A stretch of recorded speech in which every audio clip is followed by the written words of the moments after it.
이게 이제 동물농장에 보면 나폴레옹이라는 돼지하고 스노볼이라는 돼지가 혁명가예요.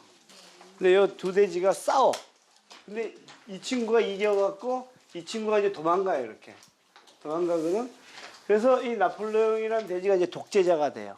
그래서 이 친구가 누구냐면 스탈린이야. 이탈리아 누굴 것 같아요? 네, 트로츠키.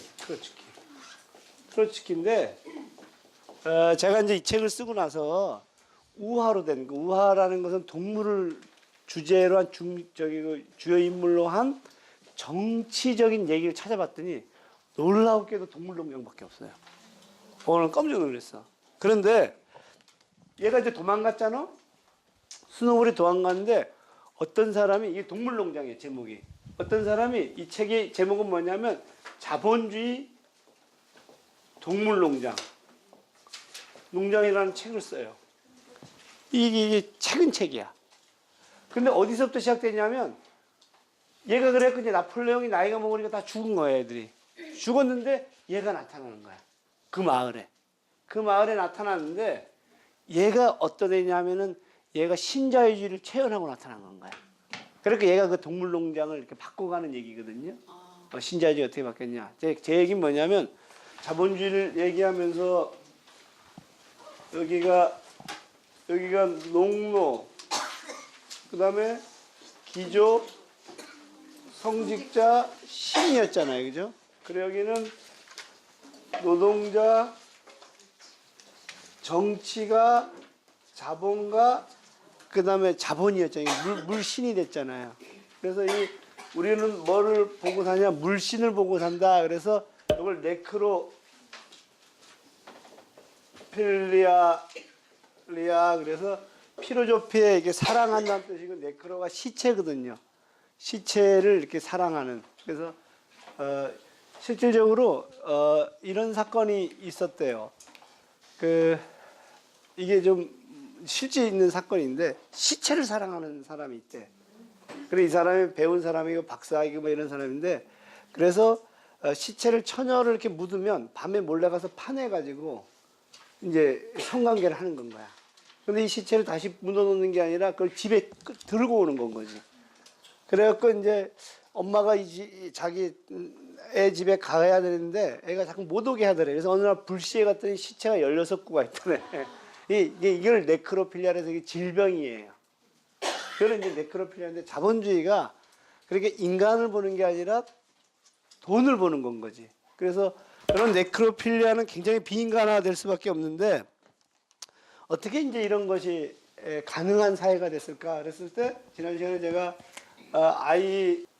ISAG 이데올로지컬 스테이트 어퍼러투스 그래가지고 이제 이데올로기 국가 장치가 사실은 이제 문화적으로 이제 이 문제들을 했다. 이제 그러고 나서는 제가 그때 이제 얘기한 게 그럼 이제 세 가지 정도의 범주에서 이 권력은 또는 자본은 자기를 정당화할 거다. 첫 번째가 이제 권력에 정당화는 자유권 같은 거를 주는 건 거죠. 그래서 지금 여기에 보시게 되면 이매진 밀리에서 보게 되면 요 장면이 여기 있는 요 장면이 이제 누굴 죽인 거냐면 호랑이를 죽이잖아요. 이 호랑이가 누구냐면은 절대군주거든. 또는 봉건 영주인데 죽일 때 이제 같이 협력해서 죽인 게 여우하고 두더지인데 두더지는 이제 쌍길로 또 민중인 건 거예요. 그리고 이제 여우는 자본가지. 그리고 그 다음 게 중요해. 그 다음 사진이, 그 다음 그림이 여기 142페이지 요거지. 어떻게 되냐면 투표권을 재산에 따라 준 건 거거든요. 그러니까 당시에 부르주아지들이 5%만 갖고 그 재산에 따라서 어떤 사람 44표를 주고 어떤 사람은 뭐 1표를 주고 이렇게 재산에 따라 준 건 거야. 그러니까 이제 노동자들은 어떻게 되냐면 너희들도 투표권을 가지면 재산을 가지고 와라. 이런 장면이거든요, 이게. 그래서 실질적으로 이 장면들 속에서는 자유권이라는 것들이 돈에 따라 주니까 정당화될 수가 없는 건가요. 그렇죠? 정당화될 수가 없는데 그래서 이제 노동자들이 차티즘 운동이나 뭐 이런 걸 하는데 근데 문제는 뭐냐면 이래가지고 결론적으로 일반 노동자들한테도 뭘 줬냐 하면은 투표권을 준 거예요. 1인 1표지. 그러니까 우리가 시장하고 정치하고 결정적인 차이가 뭔지 아세요? 시장에서는 1원 1표야. 근데 정치가 1인 1표지. 그래서 1원 1표에 사람들은 분노하거든. 그러니까 우리가 워터파크도 가게 되면 배나 비싼 것은 프리패스라 그래가지고 줄 서지 않고 들어가고 이런 게 이제 1원 1표죠. 근데 1인 1표가 되게 되면 노동자들이 굉장히 유리할 줄 알았어요. 왜냐면 뭐가 있으니까 쪽수가 많으니까. 그랬는데 놀라운 것은 1인 1표가 돼서 이 투표를 하는데 흥미로운 것은 그 1인 1표에 의한 결과들이 자꾸 자본가만 등장을 하는 건가요? 왜 그러느냐? 노동자들한테 생각할 시간도 안 주고, 그 다음에 노동자들의 생각을 지배하는 교육, 미디어, 뭐 이런 것들을 전부 다 자본가들이 장악해서 이제 그렇다라는 거예요. 근데 이게 왜 무시무시하냐면은, 자본가들은 뭐 때문에 그래? 자, 선거를 했잖아. 너는 1인 1표에서 투표를 했잖아. 그래서 너네 이거 뽑았잖아. 이게 정당화를 하는 겁니다. 그래서 자본주의의 정치 질서가 만들어낸 가장 강력한 자기 정당화가 자유권, 투표권인 겁니다. 1인 1표다. 그래서 그게 지난 시간에 제가 얘기를 했고, 두 번째 권력이, 기존의 권력은 억누르는 거지. 못하게 하고, 검열하고, 그 다음에 뺏고, 그 다음에 침해하고, 이런 부정적인 이미지였는데, 얘들이 권력의 이미지들을 바이오 폴리틱스로 만든다는 겁니다. 생권력.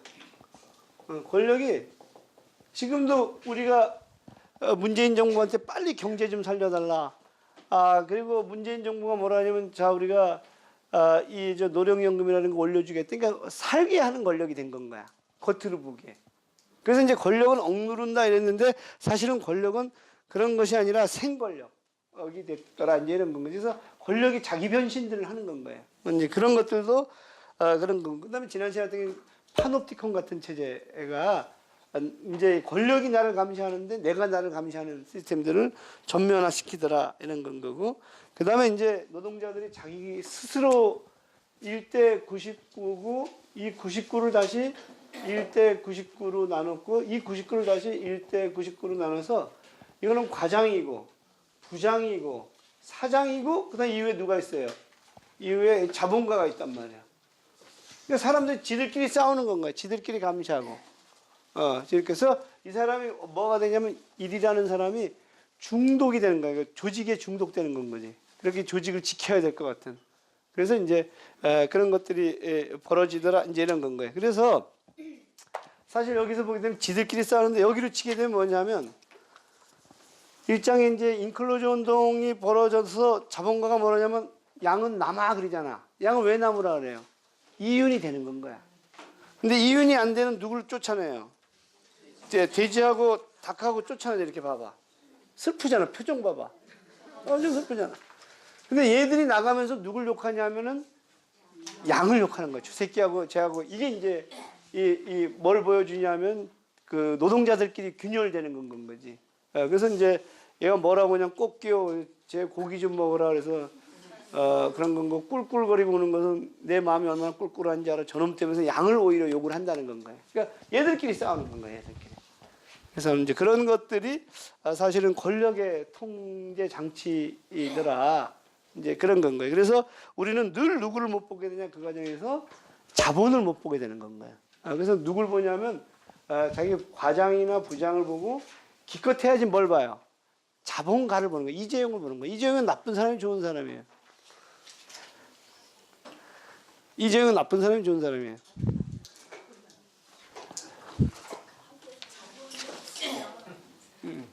이게 이제 이게 헷갈리는데, 제가 한 얘기들 이재용한테 꼭 전했으면 좋을 것 같은데, 그 프랑스의 그 사장이 한국에 와서 엄청나게 노조 탄압을 하는 건 거야.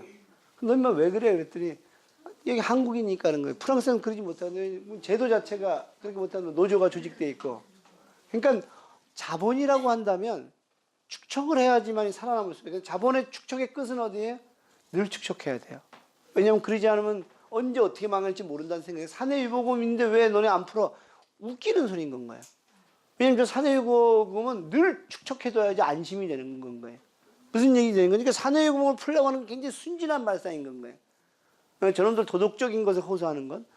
그러니까 이재용도 프랑스에 가면 굉장히 뭐랄까 저런 불법적인 이런 걸 안 할 수 있을 거예요. 왜냐하면 그렇게 하는 순간 자기가 망하니까. 그러니까 이재용은 나쁜 게 아니에요. 그럼 뭐가 나쁘냐? 자본이 신이 되는 이 사회. 그래서 사실은 자본가 위에 뭐가 있냐면 자본이 있다는 건 거예요. 자본주의가 되는 거예요. 자본이 주가 되는 사회. 그래서 여기 보시게 되면 제가 이게 되게 중요한 부분인데 노동자 정치가 자본가 그리고 자본이 있다는 건가요.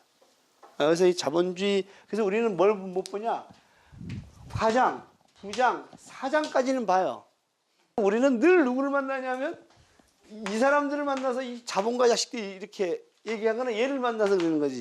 근데 사실은 자본주의를 그래서 우리 그걸 못 보더라. 그래서 그게 권력이 자기를 영속화시키는 굉장히 중요한 것들에서 우리는 역으로 치게 되면 저걸 봐야 된다는 이런 얘기죠. 그래서 첫 번째는 권력의 자기 정당화가 있고 두 번째가 생산 양식이에요.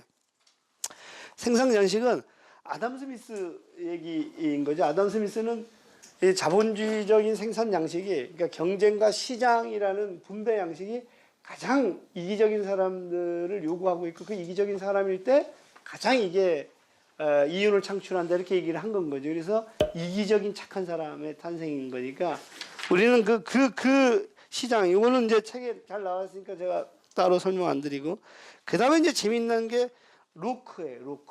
로크 같은 사람이 자본주의 생산 양식을 정당화시키는데 로크의 얘기는 98페이지에 그러니까 물이 있는데 물은 다 자연의 것 누구의 것인데 내가 이렇게 떴잖아.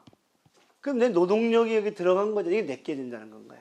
그러면서 맨 마지막 얘기가 뭐냐면 그 부과된 것으로 인해 노동으로 인해서 타인의 공통된 권리가 배제된다. 이렇게 된 건가요. 그러면 전제는 뭐냐면 내가 갖고 있는 것은 유일한 내 것은 내 노동밖에 없는데 내 신체밖에 없는 건가요. 그 신체적 노동이 가해졌을 때 내게 된다는 건가요. 그래서 이제 이것을 가장 잘 보여주는 소설이 이 로빈슨 크루소예요. 가서 자기 로빈슨 땅에 떨어졌잖아. 이 모든 건 누구 거예요? 자기가 하나도 없는 건가요? 자기가 갖고 있는 건 뭐밖에 없어? 몸뚱아리밖에 없는 거지. 그래서 거기서 계속 노동하면서 내 거다, 울타리 치면서 내 거다, 계속 내 거를 선언해 나가요.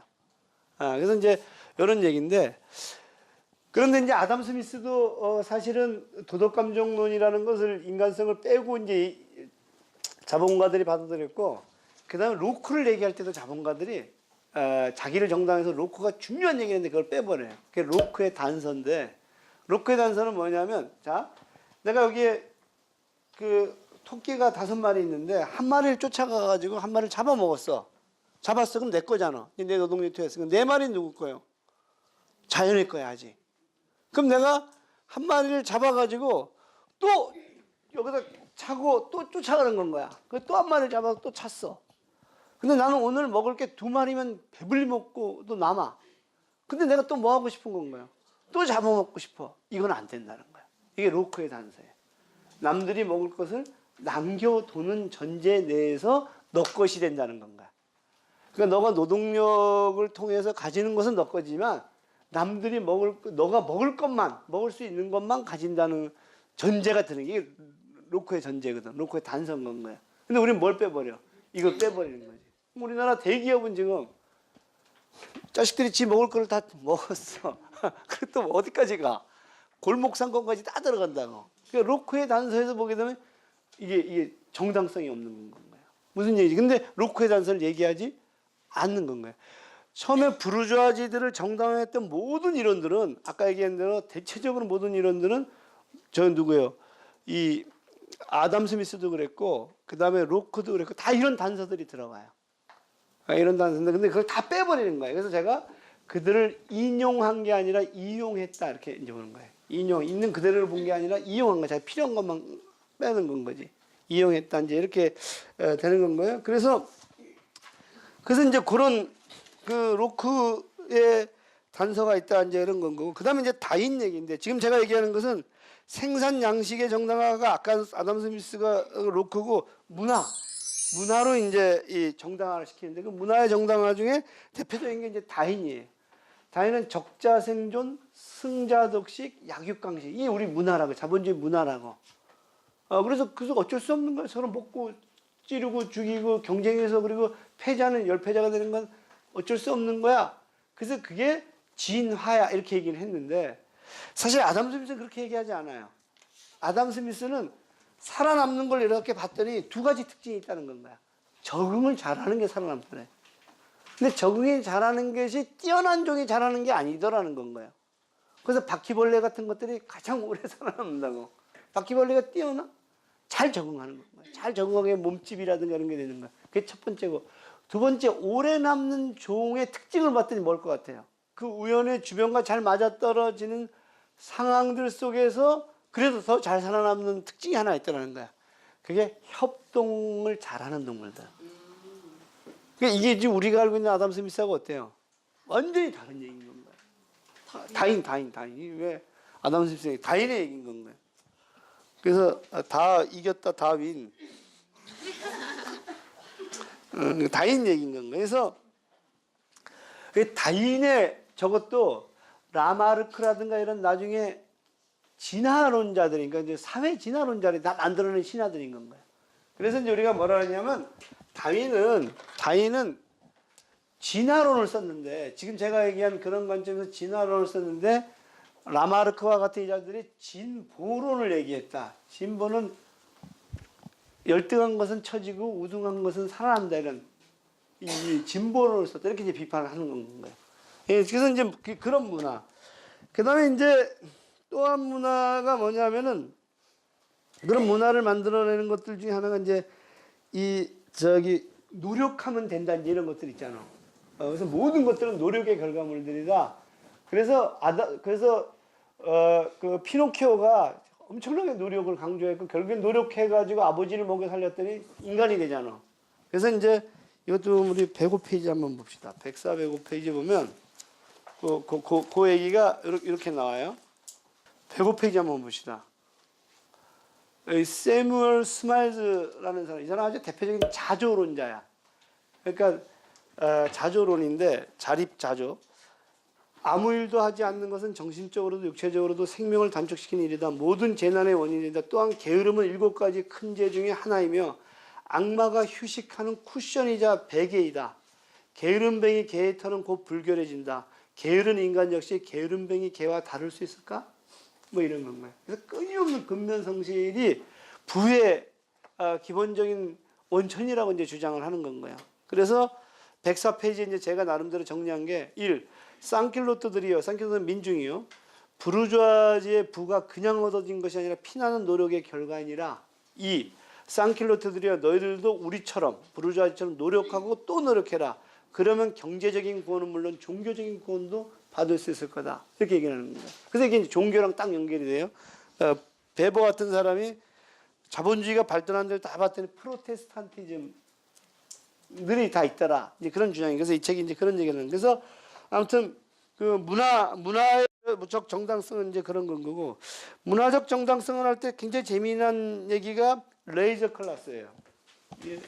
이게는 이제 레이저 클래스인데, 이게 여가 계급 또는 유한 계급 이런 건가요? 유한 계급의 정의는 뭔지 아세요? 유한마당 그러잖아. 유한 계급의 정의는 뭐예요? 돈 많은 계급? 여유나 이런 것들을 즐기는 계급. 예, 시간이 막 명품도 즐기고. 근데 이제 유한 계급은 이제 대체적으로 그런 건데, 실질적인 정의의 핵심은 이거예요. 내가 돈을 얼마나 버는지 모르는 사람이야. 내가 돈을 얼마나 벌고 있는지는 모를 정도에 어디서 어떻게 돈이 들어오는지 모르는 건가요. 그런 거 신경 쓰지 않는데 돈이 생기는 사람. 뭐 저 같은 경우에도 돈 얼마나 버는지 사실 잘 모르는데. 그게 이제 유한계급이요. 근데 유한계급의 특징은, 이 레이저 클래스는 베블런에 의하면 열심히 노력한 계급이 아닌 건가요. 이제 금수저인 건가요. 태어나면서부터 금수저인데, 문제는 뭐냐면 이 유한계급을 보고 우리가 분노를 해야 되잖아. 분노를 해야 되는데 저 유한계급을 보고 닮으려고 노력한다는 건가요. 부럽지. 저 유한계급의 부가 나하고 관련이 있다는 것을 깨달아야 되거든. 이 수많은 노동자들의 노력들이 저 유한계급으로 몰려가고 제가 유한계급이 됐다 깨달았는데, 이 노동자들은 그걸 깨닫지 못해. 쟤는 부유하고 명품을 들고 있고 나는 못 갖고 있어. 나도 하나 정도는 가져야지. 그래서 짝퉁을 사는 건 거야.